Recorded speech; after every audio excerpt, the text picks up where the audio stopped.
मैं हूं हिमांशु द्विवेदी और स्वागत है आपका हमारी खास पेशकश चुनावी चर्चा में। चुनावी चर्चा के तहत आज हमारी बातचीत के केंद्र में मध्य प्रदेश रहेगा। मध्य प्रदेश में चुनाव की घोषणा होने में महीने 2 महीने का समय बचा है। दोनों ही प्रमुख राजनीतिक दल अर्थात भारतीय जनता पार्टी और भारतीय राष्ट्रीय कांग्रेस जनता का आशीर्वाद लेने के लिए जो कुछ भी हो सकता है उसे करने की कोशिश में है। भारतीय जनता पार्टी जो संगठन की दृष्टि से काफी मजबूत मानी जाती है और साथ ही प्रदेश में अभी उसकी सरकार भी है, पिछले 3-4 महीनों से काफी ज्यादा कवायद कर रही है। अभी सत्ता के माध्यम से विकास पर्व का आयोजन किया गया। गजब के तरीके से मुख्यमंत्री शिवराज सिंह चौहान के दौरे हुए, जबरदस्त जनसमूह रहा, तमाम घोषणाएं, तमाम लोकार्पण, तमाम भूमि पूजन हिस्सा हुए। अब बारी संगठन की है, तो भारतीय जनता पार्टी अब जन आशीर्वाद यात्रा निकालने जा रही है। जन आशीर्वाद यात्रा पहले भी निकलती थी, लेकिन वो जन आशीर्वाद यात्रा शिवराज सिंह चौहान की निकलती थी। शिवराज सिंह चौहान आशीर्वाद लेते थे, लेकिन बदली हुई परिस्थितियां है, बदली हुई रणनीति है। तो भारतीय जनता पार्टी इस बार जन आशीर्वाद यात्रा निकाल तो रही है, पर शिवराज सिंह चौहान के भरोसे नहीं, बल्कि तमाम नेताओं के भरोसे निकाल रही है। 5 जगहों से जन आशीर्वाद यात्रा एक साथ निकालने की तैयारी है। शुरुआत 3 तारीख को विंध्य से होगी, जहां भगवान राम ने वनवास काल का कुछ समय काटा था। उस चित्रकूट से यात्रा की हरी झंडी दिखाने के लिए अमित शाह मौजूद रहेंगे। इसके बाद 4 और स्थान हैं बारी बारी से जहां से ये यात्रा निकलेगी। लगभग 10,000 किलोमीटर इस यात्रा के माध्यम से वोटर तक पहुंचने की भारतीय जनता पार्टी की कोशिश और उससे आशीर्वाद प्राप्त करने की अभिलाषा है। पर क्या वाकई आशीर्वाद मिल पाएगा, इस यात्रा के माध्यम से जानने में दिलचस्पी है। इसी पर हम बात करेंगे। 3 मेहमान हमारे साथ जुड़ेंगे, लेकिन इन मेहमानों से आपका परिचय कराएं उससे पहले देखेंगे वो खास रिपोर्ट जो इस मसले पर हमारे साथियों ने तैयार की।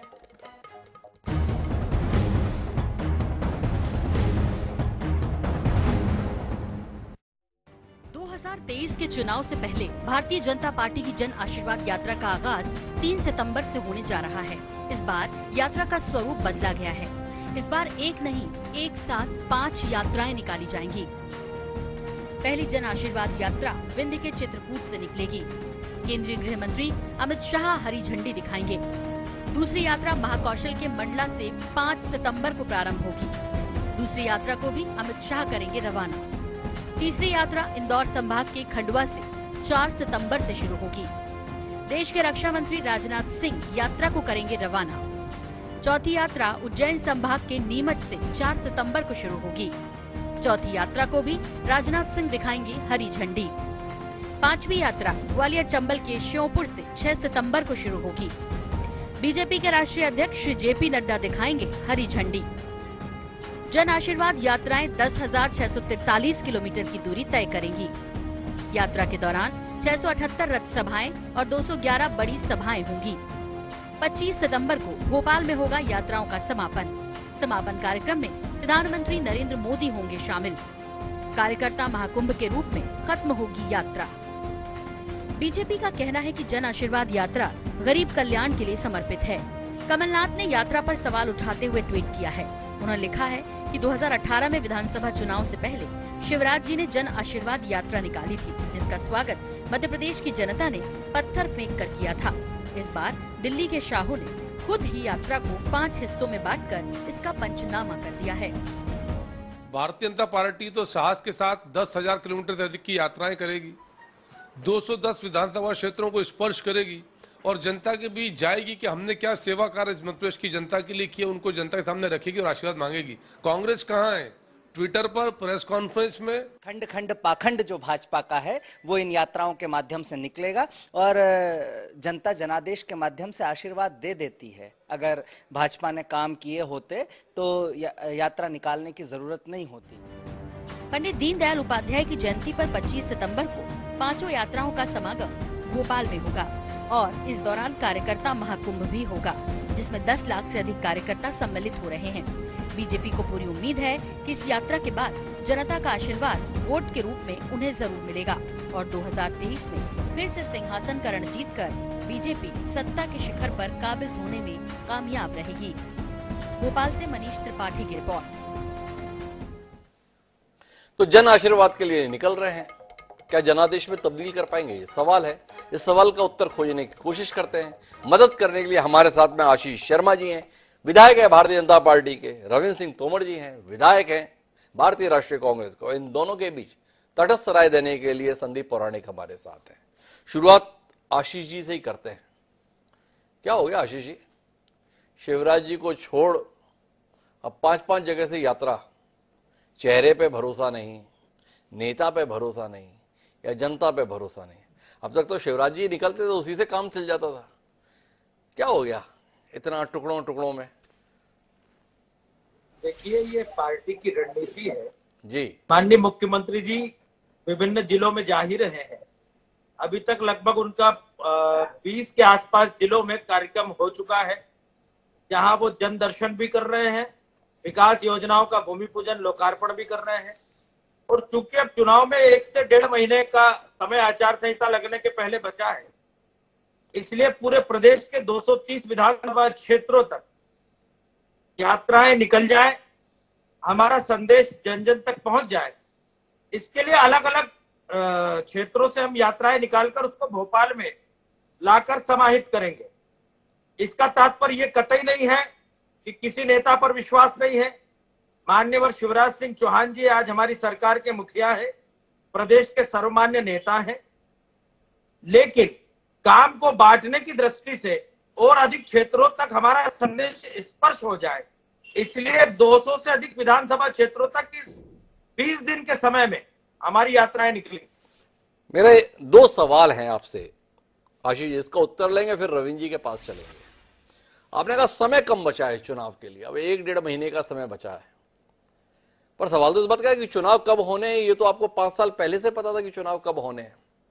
तो क्या इस बार संगठन तैयार नहीं रहा? जिस तरीके से मैदान पे तैयारी चाहिए थी, इसलिए लेट हो गए। सरकार तो तैयार रही तो अपने कार्यक्रम करती रही, संगठन ने ठीक से तैयारी नहीं की, इसलिए ऐसी आपाधापी है। एक सवाल। और दूसरा सवाल इस बात को लेकर है कि ऐसा तो नहीं बाकी नेता जो घर बैठ गए थे उनके अंदर हसरत पैदा करने, भाई तुम्हारे लिए भी कुछ हो सकता है चुनाव के बाद, इसलिए सबको काम पे लगाना है, इसलिए 5 टुकड़ों में बांट दी यात्रा, सब काम पे लग जाए, सब काम पर आ जाए, और जो नाराजगी के स्वर इधर उधर से आते हैं वो बंद हो जाए, तो थोड़ा रोशनी मिले आशीष जी। तो फिर रविंद्र जी के पास चलें आपके नजरिए पर, उनका नजरिया जानने के लिए। देखिए, किसी प्रकार की आपाधापी नहीं है। हमने अभी पहले ही बूथ की हमारी समितियां गठित की हैं। बूथ पर पूरे मध्य प्रदेश के 64,000 बूथों पर हमारे लगातार कार्यक्रम हो रहे हैं, और हमारे मुख्यमंत्री जी हो, हमारे मंत्री हो, हमारे विधायक हो, हमारे नेतागण, लगातार हमने विधानसभा सम्मेलन किए। प्रत्येक विधानसभा क्षेत्र में हमने विधानसभा सम्मेलन किया, बूथ स्तर की बैठकें की। इसलिए हमारी संगठन की गतिविधियां लगातार पिछले वर्ष भर से चल रही।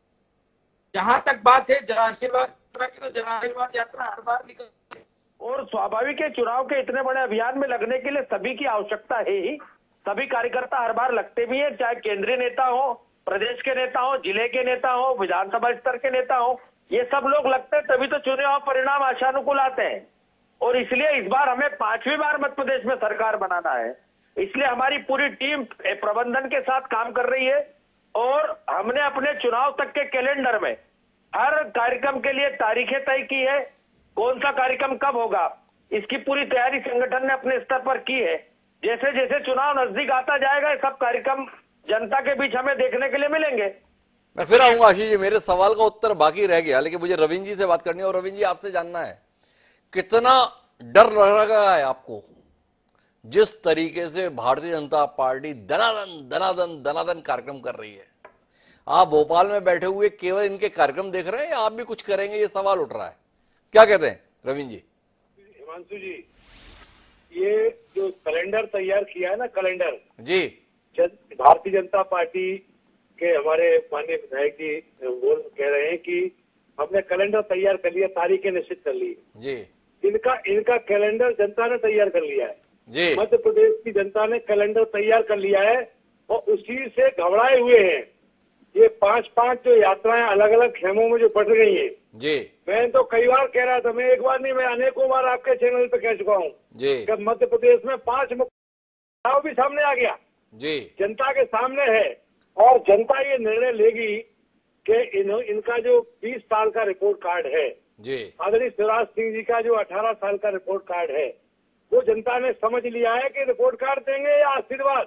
जी। भाई इनको पहले जनता को बताना पड़ेगा। 15,169 जो घोषणाएं हैं माननीय मुख्यमंत्री जी के द्वारा विधानसभा में क्वेश्चन उठा, उन घोषणाओं का क्या हुआ? दूसरा प्रश्न है, भ्रष्टाचारी पे महाकाल पे जब आवाज उठी, सतपुड़ा भवन में आग लग गई, उस पर कोई बात नहीं की, विधानसभा में कोई चर्चा नहीं की, तो जनता को कोई आज तक उसका स्पष्टीकरण नहीं आया।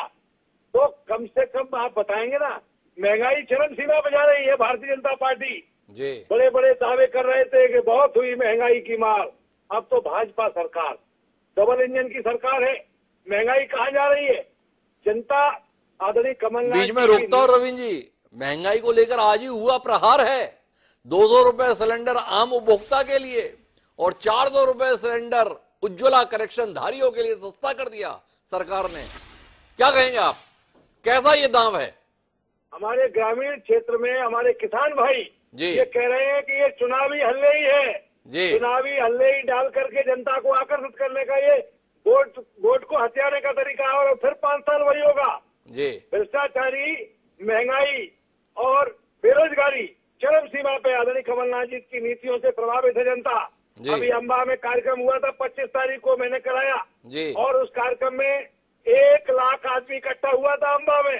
तो एक थोड़ी सी आवाज में आम जनता कोई लाई हुई जनता नहीं थी, जनता स्वेच्छा से आकर के वहां इकट्ठे हुए। इससे साबित होता है कि पूरे प्रदेश में भारतीय जनता पार्टी की नीतियों से जनता बहुत कुपित है, बहुत परेशान है। पटवारियों की हड़ताल हो रही, शिक्षकों की हड़ताल हो रही, स्वास्थ्य कर्मियों की हड़ताल हो रही, तो कौन सा वर्ग ऐसा है जो खुश है? आशीर्वाद लेंगे किससे? किससे आशीर्वाद लेने जा रहे हैं? सरकारी तंत्र का दुरुपयोग होगा और लाखों करोड़ रुपए जनता की खून पसीने की गाड़ी कमाई का बर्बाद होगा। तो सब बर्बाद कर दिया जाएगा भाई, जनता की खून पसीने की कमाई को, ये कहना है रविंद्र सिंह तोमर जी का। संदीप जी, आपसे जानना चाहता हूं, अगर भाजपा की सरकार इतनी अलोकप्रिय, इतने ही मामलों में घिरी हुई, तो पार्टी हिम्मत कैसे कर रही है भाई जनता के बीच जाने की खुलेआम? 210 विधानसभा क्षेत्रों में पहुंच रहे हैं, तकरीबन 678 रथ सभाएं, 211 बड़ी सभाएं। थोड़ा विरोधाभास लग रहा है। जनता इतनी नाराज तो नेता तो घर से ना निकले, ये तो खुद घर घर पहुंचने की बात कर रहे हैं। क्या कहते हैं संदीप जी? देखिए हिमांशु जी, ये कांग्रेस का अति उत्साह लगता है मुझे जी। ये बात सही है कि जनता में नाराजगी है, इसे नहीं नकारा जा सकता जी, लेकिन इस स्तर की नाराजगी है जैसा तोमर साहब कह रहे हैं, मुझे तो नजर नहीं आता कि वैसी नाराजगी है जी। क्योंकि हम पिछले चुनावों में अगर हम याद करें हिमांशु जी, पढ़ा है हम लोगों ने 77 में क्या हालत थी, 2003 में क्या हालत थी, 2004 में क्या थी, तब जनता का आक्रोश दिखता था जी। हो सकता है वो दबा हो और कांग्रेस को दिख रहा हो, एक अलग बात है। लेकिन जहां तक बीजेपी की जन आशीर्वाद यात्रा की बात है, ये बात बिल्कुल सही है कि मध्य प्रदेश में अगर बीजेपी के खिलाफ अगर एंटी इनकम्बेंसी है तो वो कहीं ना कहीं चेहरे को लेकर भी है जी। यही कारण है कि बीजेपी ने एक रणनीति बनाई है और उसके तहत वो एक यात्रा निकाल के 5 यात्रा निकालने की कोशिश कर रहे हैं और इन यात्राओं की जिम्मेदारी उन इलाकाई नेताओं पर रहेगी जी। शिवराज जी जाएंगे जरूर उन सभाओं में, एक दिन आधे दिन के लिए जाएंगे, कभी जाएंगे, वो एक अलग बात है, लेकिन पार्टी तक जो फीडबैक है वो नाराजगी का फीडबैक है हिमांशु जी। यही कारण है कि लगातार अमित शाह का दखल मध्य प्रदेश में बढ़ रहा है, केंद्रीय नेतृत्व के नेताओं की उपस्थिति मध्य प्रदेश में बढ़ रही है और जो भी अब डिजाइन हो रहा है संगठन का, उसमें सरकार की हिस्सेदारी नहीं है। आप ये मान के चलिए, अब तक ये होता था कि सरकार और संगठन मिलकर कोई प्लान करती थी, रोड मैप बनाती थी, अब सिर्फ संगठन और दिल्ली से नियुक्त किए गए नेता रोड मैप बनाते और उसी पर अमल भी हो रहा है, जो नजर आ रहा है। एक महत्वपूर्ण विषय पर टिप्पणी चाहिए संदीप जी, जो आपने आकलन दिया है, ये जो जन आशीर्वाद निकल रहा है यात्रा के संदर्भ में कार्यक्रम, इस बार थोड़ा बदल दिया। पहले पार्टी के स्तर पर जब ये यात्रा निकलती थी या पार्टी या सरकार की जुगलबंदी के साथ यात्रा निकलती थी तो नेता को आशीर्वाद दिलाने की अभिलाषा होती थी। शिवराज सिंह चौहान जी को आशीर्वाद जनता दे और उनके नेतृत्व में सरकार बने, इसके लिए जन आशीर्वाद यात्रा निकलती थी। इस बार पार्टी ने बदल दिया है, भाई नेता को मत दीजिए, पार्टी को आशीर्वाद दीजिए। 5 जगह से यात्रा लेकर निकल रहे हैं, पार्टी पर जनता अपना आशीर्वाद बनाए रखे। क्या कहते हैं संदीप जी, ऐसा ही कुछ है? जी बिल्कुल सही कह रहे हैं आप। पिछले कुछ समय से हम ये देख रहे हैं कि बीजेपी कमल के फूल की बात कर रही है जी, वो चेहरे की बात नहीं कर रही। कल नरेंद्र सिंह तोमर की भी प्रेस कॉन्फ्रेंस हुई, उनसे भी पूछा गया सवाल कि क्या शिवराज जी चेहरा होंगे जी, तो उनका एक ही जवाब था कि शिवराज जी मुख्यमंत्री हैं अभी और बहुत ऐसे फैसले हैं जो पार्टी का संसदीय बोर्ड लेता है, केंद्रीय नेतृत्व फैसला लेता है, हमारी सीमाएं तय हैं और जो फैसला होना है वहां से होना है। इसका संकेत साफ है। और हिमांशु जी, मध्य प्रदेश में आप चैनल पे हैं तो आप विज्ञापन भी देख रहे होंगे कि जो भी विज्ञापन चाहे अखबार में आ रहे हो चाहे टीवी पे आ रहे हो, उसमें शिवराज जी से ज्यादा समय नरेंद्र मोदी को दिया जा रहा है और चेहरा भी बड़ा उनका है। तो कुल मिलाकर के बीजेपी जो चुनाव लड़ रही है वो नरेंद्र मोदी के चेहरे पर अगला चुनाव लड़ा जाने वाला है मध्य प्रदेश का। भाई आशीर्वाद के लिए भावनाएं बदल गई आशीष जी। आशीष चाहिए पर व्यक्ति को नहीं, पार्टी को चाहिए। इसमें आशीष भाई क्या कहेंगे? ये आशीष की अभिलाषा में बदलाव, कुछ कहिए ना आशीष जी, क्या हो गया था? हिमांशु जी, पार्टी भी व्यक्तियों का समूह ही होता है जी, और जो नेतृत्व करता है वो भी पार्टी का चेहरा ही होता है जी। आप इन सब चीजों में मत जाइए। अच्छा। भारतीय जनता पार्टी पूरे सामूहिक नेतृत्व के तौर पर इस चुनाव को लड़ रही है। शिवराज जी के 4 कार्यकाल में जो काम मध्य प्रदेश में विकास की विभिन्न योजनाओं का चला है, उसको उपलब्धि के रूप में हमने अपना रिपोर्ट कार्ड प्रस्तुत किया है। समाज के हर वर्ग की कल्याण की योजनाएं हमने जो चलाई है, उसका लाभ किस तरह लोगों को मिल रहा है, यह आने वाले चुनाव में हमें देखने के लिए मिलेगा ही। और मध्य प्रदेश की जनता के मन में भारतीय जनता पार्टी की सरकार के प्रति अगाध विश्वास है कि ये सरकार जो कहती है वो करती है। और अब कांग्रेस धीरे धीरे बहुत बैकफुट पर जाती चली जा रही है। आप देखिएगा, जहां जहां हमने तो विकास यात्रा की, इन्होंने विकास यात्रा के बारे में कहा कि विकास यात्रा में जनता गांव में घुसने नहीं देगी, लेकिन इतनी अच्छी विकास यात्रा पूरे 230 विधानसभा क्षेत्रों में हमारी हुई। और अभी भी लगातार कार्यक्रम जनता के बीच हमारे चल रहे हैं। इसलिए जनता का आशीर्वाद इस जन आशीर्वाद यात्रा के माध्यम से भारतीय जनता पार्टी को मिलेगा ही। और 2023 में पुनः भारतीय जनता पार्टी की सरकार बनेगी, इसमें किसी प्रकार का संदेह नहीं है। हमारा कार्यकर्ता आत्मविश्वास से भरा है, क्योंकि हमने एक बीमारू राज्य को विकसित राज्य बनाने की जो श्रृंखला 2003 से चालू की थी, 2023 तक उसमें हम बहुत आगे निकल चुके हैं। तो आज ये मेरा सवाल है इस बात को लेकर, जिसने इतना बेहतर काम किया, जिसके नेतृत्व में इतना बेहतर काम हुआ, उसको इतना पीछे क्यों कर दिया? पीछे नहीं है, कोई पीछे नहीं है। शिवराज जी हमारे नेता है, मध्य प्रदेश के मुख्यमंत्री है जी, लगातार वो जनता के बीच जा रहे हैं। अरे आशीष जी, आप तो कितने समय से राजनीति में हैं। देखो आप 2008 में कैसे बोलते थे, फिर शिवराज सरकार, 2013 में भी कैसे दहाड़ते थे आशीष भाई आप, फिर शिवराज सरकार, 2018 में भी कितनी दमदारी से कहा करते थे, फिर शिवराज सरकार। ये क्या हो गया 2023 में? फिर भाजपा सरकार, फिर भाजपा सरकार। ये शिवराज सरकार का क्या हुआ? बिल्कुल मेरी बात मानकर चलिएगा, शिवराज जी की सरकार पुनः इस मध्य प्रदेश में बनेगी। भारतीय जनता पार्टी की सरकार फिर से मध्य प्रदेश में बनेगी। मतलब हम अमित शाह जी की बात पर और नरेंद्र सिंह तोमर जी की बात पर एतबार ना करें, आशीष शर्मा जी की बात पर एतबार करें। देखिए, नरेंद्र सिंह तोमर जी, माननीय अमित शाह जी, माननीय राजनाथ सिंह जी, तब हमारी पार्टी का केंद्रीय नेतृत्व है जी। और मान्यवर नरेंद्र मोदी जी भी विभिन्न चुनाव में विभिन्न प्रदेशों में पहुंचते ही हैं। मध्य प्रदेश में भारतीय जनता पार्टी का जो विधानसभा का चुनाव है, उसे एक आम कार्यकर्ता से लेकर राष्ट्रीय स्तर के नेता तक की उपस्थिति इन चुनाव में मिलेगी। हमारे नेतृत्व से हमारे कार्यकर्ताओं में ऊर्जा आती है, लेकिन भारतीय जनता पार्टी किसी भी चुनाव को सामान्य रूप से नहीं लेती। इसलिए पूरे भारतवर्ष में कार्यकर्ता थोड़ा आशीष जी आपकी दमदारी पर और दावेदारी पर बने रहते हैं ना। क्या है कि अमित शाह जी ने भी स्पष्ट तौर पर कहा कि फिर भाजपा सरकार बनेगी। उनसे सीधा सवाल था, फिर शिवराज सरकार बनेगी? उन्होंने खारिज कर दिया, बोले नहीं, फिर भाजपा सरकार बनेगी। अभी संदीप पौराणिक ने भी आपके सामने बताया कि नरेंद्र सिंह तोमर जी ने भी कहा फिर भाजपा की सरकार बनेगी, पर आशीष जी ने कहा भूल जाओ, फिर शिवराज सरकार बनेगी। तो एक मासूम सा सवाल है हमारा, किस पर भरोसा करें? अमित शाह जी की बात पर, नरेंद्र सिंह तोमर जी की बात पर, या आशीष शर्मा जी की बात पर? देखिए, जो कांग्रेस या विपक्ष जिस तरह की शैली में बात करते हैं, उस तरह से आप मत कीजिएगा। ये मीडिया कुछ भी कयास लगाती रहे, सरकार तो भाजपा की है, सरकार भाजपा की ही इस मध्य प्रदेश में बनेगी। तो अब आशीष जी भी बोल रहे हैं फिर भाजपा की सरकार बनेगी। तो मैं वापस आता हूं रविंद्र जी, इस रणनीति का मुकाबला कैसे करेंगे? आप शिवराज जी को निशाने पर ले रहे थे, भाजपा ने तुरुप की चाल चल दी, भाजपा ने सामूहिक नेतृत्व ला दिया, एक की जगह 5-5 यात्राएं कर दी, 5-5 नेताओं जिनके भरोसे पर आपको उम्मीद थी कि इनके द्वंद्व से आपका काम बनेगा, वो सब पार्टी की जड़ों को सींचने के लिए लग गए, ना कि मठा डालने के लिए। आपका काम कितना मुश्किल हो गया भाई? मैं हिमांशु जी कर्नाटक में क्या हो रहा था जी? कर्नाटक में मठा डालने में कोई कसर छोड़ी क्या जी? कोई कमी छोड़ी?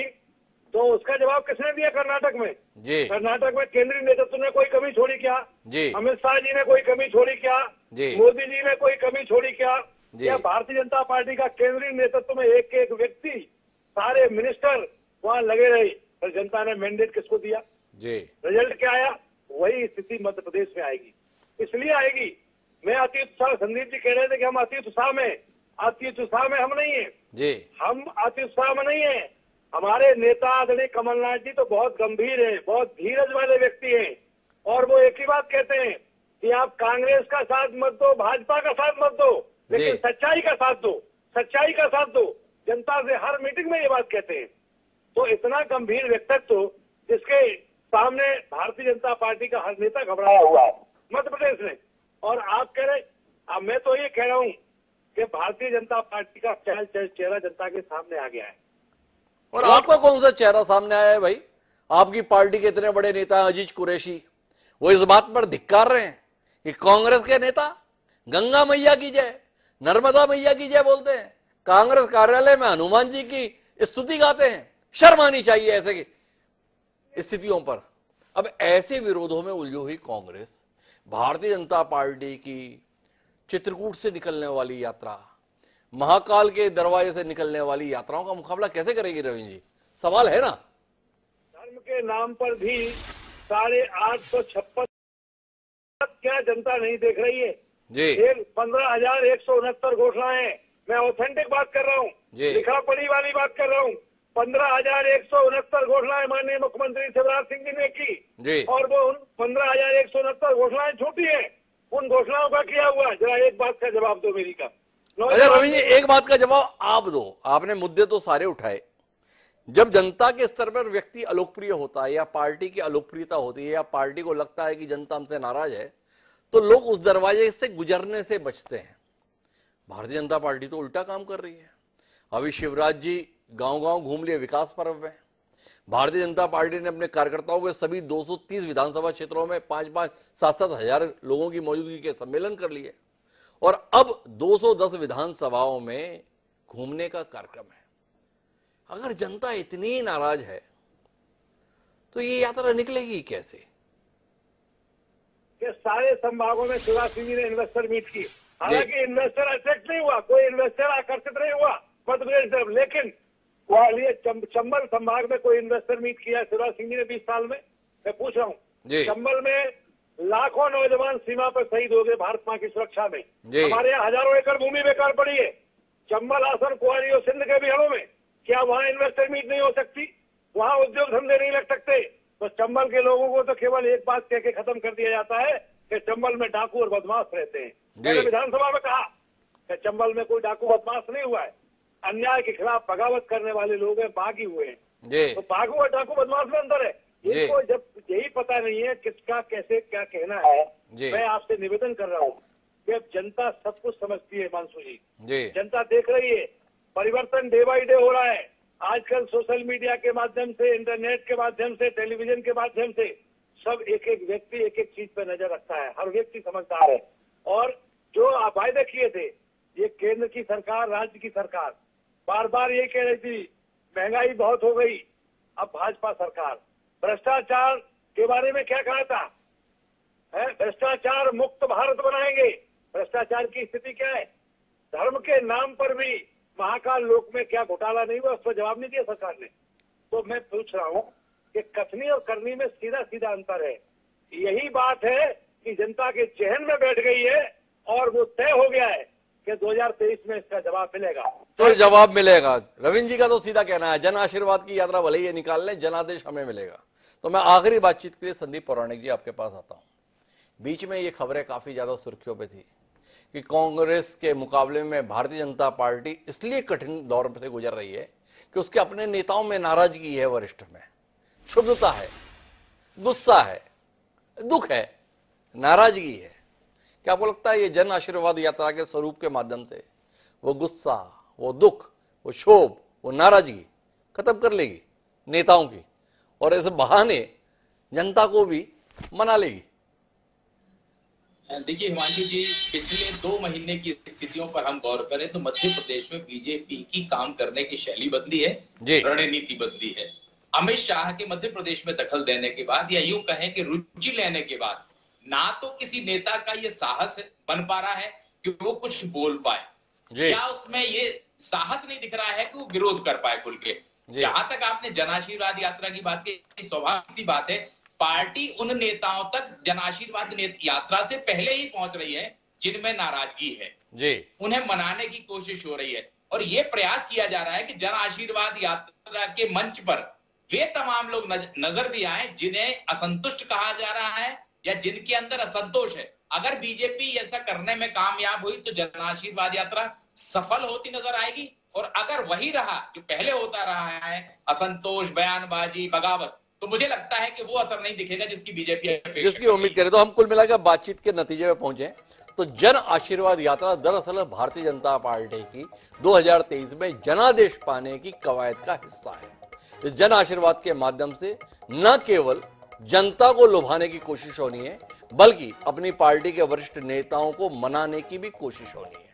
क्या भाजपा की ये कोशिश सफल हो पाएगी, और व्यक्ति से परे जाकर संगठन को महत्व देने की जो कवायद पिछले 2 महीने से चल रही है, उसका प्रतिफल इस आशीर्वाद यात्रा के माध्यम से देखने को मिलेगा?